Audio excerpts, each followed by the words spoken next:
பாட்டுக்கு 10 ரூபான்னு பாட்டு பண்ணாரு. இப்போ இவராட்சியில் நாங்கள் பாடணும் பாட்டுக்கு 10 ரூபான்னு. ஏன்னா செயல்பாடுனா அது கரெக்டாக செயல்பாடுபடுத்தணும். 10 ரூபா கம்மி சொல்லி தான் கொடுத்தாங்க. அது 140 ரூபா கொடுக்குறாங்க. அதே 150 ரூபா தானே வாங்குறாங்க. எக்ஸ்ட்ரா வாங்குறான். அவனுக்கு 5 பேர் 5 பேர் டெய்லி 1000 ரூபாய் சம்பாதிக்கலாம். அப்போ எது உனக்கு சம்பளம் 10 லட்சம் சம்பளத்தை வச்சு சொல்லுங்க. அது ஒழிக்க முடியாது. சான்ஸே இல்லை, மாறல, வாங்கி தான் இருக்காங்க. அவர் வந்து நேராக வந்து பக்கத்தில் வந்து கொஞ்சம் பார்க்க சொல்லுங்க. அவரை 5 ரூபா போனோம் பிச்சை போறாவே போட்டோம்னு போறாங்க. நான் மட்டும் இல்லை, எல்லாம் தான் கேட்குறாங்க. இஷ்டம் தான் வாங்க, என்ன போயிடுறான்றான். அவர் பாட்டுக்கு 10 ரூபா சொன்னாப்புல, பாட்டே பாடினாப்புல. ஆனால் ஒயின் ஷாப்பில் அது நல்லபடி வரணும். கவர்மெண்ட் ஆர்டர் போட்டு ஜியோ போட்டு ஒட்டணும். 10 ரூபா வாங்கினா பெனால்ட்டின்னு சொல்லிட்டு ஒட்ட சொல்லுங்க ஃபர்ஸ்ட். அது எதுவுமே பண்ணாத நான் வாங்கலன்னு சொன்னா என்ன அர்த்தம்? இது வாங்கி தானே இருக்கிறாங்க. 10 ரூபா இப்போ இவர் ஆட்சிக்கு வந்தோடனே 10 ரூபா வாங்குறத கட் பண்ணுவோம் சொன்னாங்கல்ல. அதெல்லாம் எங்கே குறைச்சாங்க? குறைக்கலையே. வாங்குறது நடந்து தான் இது. வாங்கின்னு தான் இருக்காங்க. நீங்கள் சொல்கிறீங்களா? 10 ரூபா கவர்மெண்ட் ஆர்டர் போட்டு ஜியோ போட்டு ஒட்டணும். 10 ரூபா வாங்கினா பெனால்ட்டின்னு சொல்லிட்டு ஒட்ட சொல்லுங்க ஃபர்ஸ்ட். அது எதுவுமே பண்ணாத நான் வாங்கலன்னு சொன்னா என்ன அர்த்தம்? இது வாங்கி தானே இருக்கிறாங்க. பாட்டுக்கு 10 ரூபான்னு பாட்டு பண்ணாரு. இப்போ இவராட்சியில் நாங்கள் பாடணும் பாட்டுக்கு 10 ரூபான்னு. இதுதானே உண்மை. ஒயின் ஷாப்புக்கு வரைக்கிறாங்க, அதுவும் கிடையாது. எல்லாம் திறந்து தான் இருக்குது. இது மேலே என்ன நடக்கணும்? ஏன்னா செயல்பாடுனா அது கரெக்டாக செயல்பாடுபடுத்தணும். ஒவ்வொரு ஒயின் ஷாப்பிலும் ஒரு கவர்மெண்ட் நோட்டீஸ் ஒட்டணும். 10 ரூபா வாங்கினா அவங்க மேலே நடவடிக்கை எடுக்க போடுங்க ஒட்ட சொல்லுங்க. அப்போ தானே அவங்களும் கரெக்டாக இருப்பாங்க. தப்பு பண்ணுறதுன்னு இருக்கிறான்னு அவங்க அதில் தான் சம்பளம் அவங்களுக்கு அதிகம் கிடையாது. அவங்க பக்கமும் நம்ம குறை சொல்ல முடியாது. அவங்களுக்கு வந்து 7000 ரூபாயில் இன்றைக்கி சிட்டியில் வந்து எப்படி அவங்க குடும்பம் நடத்துவாங்க? அவங்களுக்கு பர்மனெண்ட்டும் கிடையாது, சும்மா டெம்பரவரி. அதுலேயும் அவங்களுக்கு சம்பளமும் கம்மி. அப்போ இதை நிர்ணயிச்சு தானே அவங்க இருக்கிறாங்க. இவங்க வந்து இப்போது அவங்களுக்கு என்னன்னா அது அம்மையார் வச்சது ஒயின் ஷாப்பு கவர்மெண்ட்டாக ஆக்குனது. ஆனால் அவங்க வச்ச காலத்தில் வந்து சம்பளம் வந்து அன்றைக்கி என்ன எவ்வளோ 5000 ரூபா 6000 ரூபாய். இன்றைக்கி 7000 ரூபாய் 8000 ரூபான்னு தெரியல. ஆனால் இன்றைக்கி சிட்டியில் வந்து 8000 ரூபாய்க்கு குடும்பம் பண்ண முடியுமா? அப்படி இருக்கும்போது இது 10 ரூபா வாங்குது பெருசாக நினச்சோம்னா அவங்க லைஃப்பும் பாதிக்கும். ஒன்று அவங்கள பர்மனெண்ட் பண்ணிட்டு அவங்களுக்கு கவர்மெண்ட் சேலரி என்னவோ அதை கொடுத்துட்டாங்கன்னா அந்த 10 ரூபா அவங்க வாங்க போகிறாங்க, வாங்க மாட்டாங்க. ஆமாம், நீங்கள் இதை தடை பண்ணணுன்னா அவங்கள பர்மனெண்ட்டாக ஆக்கணும், நிரந்தர பணி ஊழியராக ஆக்கணும். கவர்மெண்ட் என்ன ஜீவோ சம்பளமாக அவங்க சம்பளம் கொடுத்தாங்கன்னா இது நடைமுறைக்கு சாத்தியம். அந்த 10 ரூபா அவங்க வாங்க போகிறதில்ல. அப்போ அவங்களும் பேசுவாங்கல்ல, என்ன மாரி எத்தனையோ பேர் 10 ரூபாய் நீங்கள் பிச்சை எடுக்கிறான். ஒருத்தலாம் 10 ரூபா தான் கொடுங்க, 5 ரூபா தான் கொடுங்கன்னு. அந்த 10 ரூபா கொஞ்சம் அவன் பிச்சை எடுக்க வேண்டிய வேலை இல்லைல்ல. அவன் ஏன் பிச்சை எடுக்க போகிறான்? இது நிரந்தரமாக முடிவுக்கு வரணும்னா அவங்களுக்கு நிரந்தர பணி ஊழியராக ஆக்கணும். அவங்களுக்கு சேலரி அதிகப்படுத்தணும். அது படுத்தினாதான் இதை திருத்த முடியும், இதை நிறுத்த முடியும். இல்லைன்னா நிறுத்த முடியாது. இல்லை 10 ரூபா கட் பண்ணல, அதே எக்ஸ்ட்ரா தான், அதே 10 ரூபா தான் வாங்குறாங்க. எங்களுக்கு வந்து சென்னையில் இருக்கிறது ஒன்றும் பிரச்சனை இல்லை. கிராமத்தில் தான் அங்கே பாதிப்போம். 5 ரூபா 10 ரூபா கஷ்டமாக தான் அவங்க தான் பார்ப்பாங்க. நீ சென்னையில் வந்து 150 ரூபா 200 ரூபா இருந்தாலும் வாங்கி சாப்பிடுவாங்க. அது ஒரு பிரச்சனை இல்லை. இப்போ அவர் வந்து 10 ரூபா கம்மி பண்ணால் என்ன பண்ண போறாரு? ஏன்னா 10 ரூபா கம்மி சொல்லி தான் கொடுத்தாங்க. அது 140 ரூபா கொடுக்குறாங்க. அதே 150 ரூபா தானே வாங்குறாங்க. அப்போ யார் கேட்கணும்? இந்த மாதிரி கவர்மெண்ட் ஷாப்பை எடுத்துகிட்டு தனியார் கொடுத்துட்டு அந்த கவர்மெண்ட்டுக்கு அந்த பணம் கட்ட சொல்லுங்கள் தனியாரில். சார் அந்த இப்போ தான் உட்காந்துக்கிறான், ஒவ்வொரு ஸ்டெப்பு தான் எடுக்க முடியும். உடனே எடுத்துட்டு மக்களுக்கு நல்லது பண்ண முடியுமா? வந்த உடனே ஒன்றுமே பண்ண ஒன்று தான் ஸ்டெப் எடுக்கும். கட் பண்ண சொன்னாருங்க, அவர் பண்ணுறதுக்குள்ளே ஒன்று ஸ்டெப் எடுங்க. 70 வாங்கிட்டு தான் மூடுறாரு. நல்லது தான் மூணுது. தனியார் வந்துச்சுன்னா வெளியூர் மருந்தெல்லாம் நல்ல குவாலிட்டி வரும். இந்த சரக்கு விற்று நிறைய பேர் சாகுறாங்க. 40 வயசு பசங்க சாகுறான். எனக்கு 61, நான் உயிரோடு இருக்கிறேன்.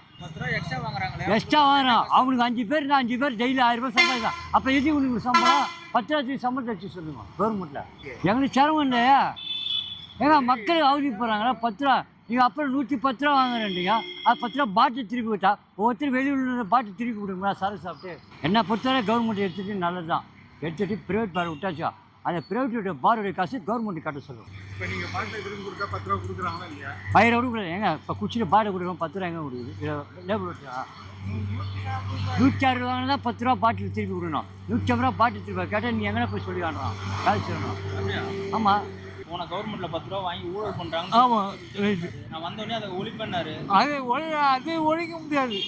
இது மாற்றுவார். கஷ்டம் கிடையாது. என்னையும் ஒரு நாள் தான் சாப்பிட்றோம். அதனால 10 ரூபா கொடுத்துட்டு போயிடலான்னு கொடுத்துட்டு போயிடலாம். அப்போ டெய்லி வந்து சாப்பிட்றாங்கல்ல, அது ஜனங்கள் என்ன வருது?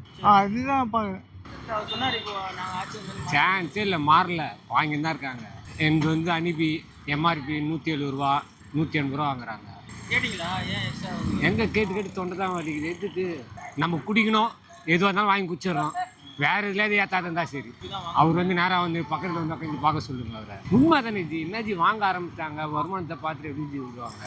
5 ரூபா போனா போட்டோம், பிச்சை போறவே போட்டோம்பான்னு போறாங்க. அதை வாங்கி துண்டானு அவ்வளோ ரோசை இல்லை நம்மளால கேட்க அப்படி சொல்லிட்டு போனா சொன்னார்ல, இந்த இப்போ பண்ணுற கவர்மெண்ட்டில் அதான் வாங்குற கேட்பார் மாதிரி கிடையாது. யார் கேட்குறாங்க? கடையில் போய் நீங்கள் கேட்டீங்களா? இப்போ நான் மட்டும் இல்லை, எல்லாம் தான் கேட்குறாங்க. இஷ்டம் தான் வாங்க, என்ன போயிடுறான்றான். இதே சொல்கிறேன், போ யார் வாங்க சொல்கிறது அப்படின்றாங்க. அப்போ என்ன தைக்குது? கவர்மெண்ட்ல ஆர்டர் போட்டாங்க சரி சார், அப்போ அவனுக்கு இது பண்ணலாம்ல. கவர்மெண்ட்டு ரூல்ஸ் பிரகாரம் போட்டாங்க, கரெக்ட் ஒத்துக்கிறோம். ஆனால் அவனை கேட்கணும்ல. இப்போ பப்ளிக் போய் வாங்க போனால் இஷ்டம் தான் அவங்க என்ன போன்றானே. அப்போ என்ன அர்த்தம்? நைட்டில் எடுத்துன்னு போகிறாங்க, 3000 4000 எடுத்துன்னு போகிறாங்க. ஏமாந்து விட்டுறானுங்களே, அது வேறு கப்பல் அடிச்சிடறாங்க. இப்போ எம்ஜிஆர் ஃபீல்டில் கூட, எம்ஜிஆர் ஃபீல்டில் விற்கும் போதும் இவ்வளோ அவ்வளோ தான் இருந்தது. 10 ரூபாய் எடுக்க மாட்டாங்க, கரெக்டாக இருந்தாங்க. அந்த 10 ரூபா உங்களுக்கு எவ்வளோ பெரிய விஷயமா இருக்கும்? அதுக்கு தான் உட்காந்துக்கிறோம். இந்த 10 ரூபா இருந்தால் ஒரு டீ குடிக்கலான்னுக்கிறோம். ஒரு குடிகாரன் வந்து ஒரு சோடா வாங்கி ஊற்றி குடிக்கலான்னு இருக்கிறான். ஒரு குடிகாரன் 150 ரூபா வாங்குறான்னா 10 ரூபா கொடுத்தா 140 ரூபா, 10 ரூபா கொடுத்தா ஒரு சோடா வாங்கி குடிக்கலான்னு இருக்கிறான். அது எங்கே இது பண்ணுறானுங்க? அவனை ரூல்ஸ் போடுறான், அவனை கேட்கலாம்ல. கவர்மெண்ட் ரூல்ஸ் போட்டான்னா அவர் போட்டார் உட்காந்து சொல்லிட்டாரு, கேட்கலாம். வந்து ஆஃபீஸரை நிம்மதி எல்லாம் நான் ஒன் ஷாப்பில் நிமிடா, ஏன் இந்த மாதிரி பண்ணுறான், ஏன் இந்த மாதிரி பண்ணுறான், அவனை நேமி. அது சொன்னாங்க, அது நடைமுறைக்கு இன்னும் வரல. தரும் இது வரலாம் வாங்கி தாங்க அவங்க வாங்குற காசு. இப்போ மாம்பழம் வாங்குற காசு வாங்க. அவர் பாட்டிலுக்கு 10 ரூபா சொன்னாப்புல, பாட்டே பாடினாப்புல. ஆனால் ஒயின் ஷாப்பில் அது நடைமுறைக்கு வரல வரணும். அது வந்து 10 ரூபா எடுக்குது. எனக்கு ரொம்ப கஷ்டம் தான். ஒரு 10 ரூபான்றது ஒரு பெரிய விஷயம் தான். ஆட்டோ ஓட்டி இப்போ கஷ்டமாக அது வண்டி ஓட்டுறதுக்கு அது ரொம்ப நடைமுறைக்கு ரொம்ப கஷ்டமாக தான் இருக்குது. 10 ரூபா அசால்ட்டாக வாங்குறான். அது ஒரு அடிக்கு அப்படியே 1000 பாட்டு வாங்கலாம்னாச்சு. அவங்க தான் சம்பாதிச்சு போகிறாங்க. வந்து ஒன்றுமே தெரியுது. முதலமைச்சருக்கு என்ன சொல்ல வரேன்னா, அது 10 ரூபா எடுக்க நீங்கள் வந்து சொன்னீங்க நடைமுறைக்கு, அது எடுக்க வேணாம் சொல்ல வரோம். கவர்மெண்ட்டு சம்பளம் வாங்குறாங்க, ஆனால் 10 ரூபா அது எக்ஸ்ட்ரா எடுத்து தான் ஒன்றும். அது வந்து கேட்டீங்களா? கவர்மெண்ட்டில் வாங்கக்கூடாது சொல்லியிருக்காங்க.